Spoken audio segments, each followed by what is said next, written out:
My first experiences playing Jewish music in Germany were interesting. It's like, why do these guys want to hear Jewish music? I didn't know the concept of Geld for Guilt at the time. I didn't think in terms of all that stuff that's been, I'm sure, over-talked about. You know, the Germans wanting to have Jewish music back, despite the fact that it was never there. Klezmer was never there anyway. But I'm sure that's been over-discussed. I don't really want to open up that can of worms again. But it was an interesting experience. I mean, growing up Jewish, I was born in 1963, which is only 20 years after the war. There's still that complex thing. People said to me, don't go to Germany when I was a child. Don't go to Germany. Not don't go and play Jewish music in Germany, but don't go.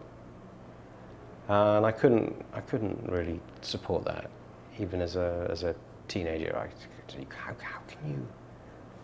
You know, that was then. That was, you know, as a teenager, that was 35 years ago. It's like, you know. But most Jewish musicians I know who go and play in Germany have that initial response of, but why are we here? You know, why are we playing this music? And it's really very complex. I mean, I think I'll go as far as to say I think it's very damaging to hold on to that stuff. We've got to go beyond. We've got to evolve. And I've always felt that, even when I was younger, we've got to move on. We can't maintain tribal warfare. And look what happens with tribal warfare. You know, it's, you know, we've got the whole human race has to evolve. So initially, it was strange. It was interesting. It was kind of like, this is new. I'm here in this country where this happened, or at least where this was initiated. Well, actually, it wasn't. I mean, it's been going on for centuries, as we know. But it was an interesting experience. I felt, and then I got the bug. I thought, I want to go into Germany and I want to play what I really think Klezmer is about, not what Kletzmer is. What does that mean? Well, that means that a lot of people put a tzaddik in the middle of the word instead of a zayin.